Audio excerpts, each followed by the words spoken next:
what am I? Correct. Yeah. Yep. Yeah.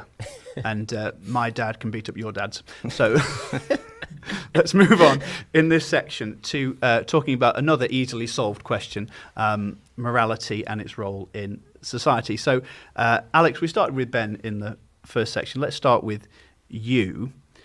What for you makes an outcome good or bad? And feel free to break that down, define things as you want. And how do we determine what is good and acceptable in society?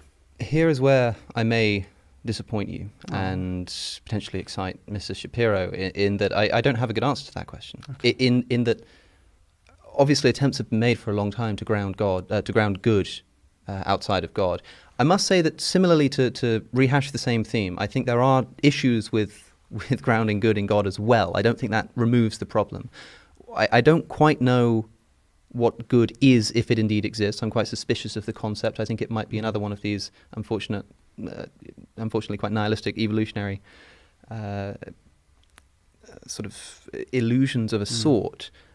I guess I ascribe to emotivism more than anything, which has sort of gone out of fashion in the past decade, but I think still has some truth to it in a sense. It's more of a philosophy of language than it is a philosophy of what good and bad actually is. What I do know, however, is that there are problems, I think, with trying to ground morality in the existence of a God, especially if it's done so on the grounds that it essentially can't be done anywhere else. I mean, as far as I'm concerned, the religions of the world are false. I think that they are incorrect. That is, I don't think there really is a supernatural authority. And what that means is that the inventions of religious morality are just those, inventions, and inventions of a human mind.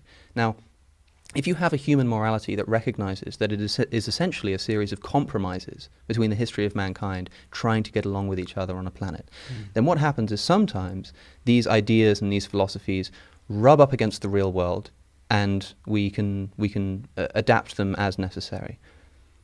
Now, there is a deep problem with this, and that is, if I meet a man who wants to kill me, or a friend, and he says that he doesn't believe in God, there's very little I can do to talk him out of that, except I can threaten him with legal sanction, I can threaten him with moral reproach, exclusion from the moral community, but there's not much more I can do.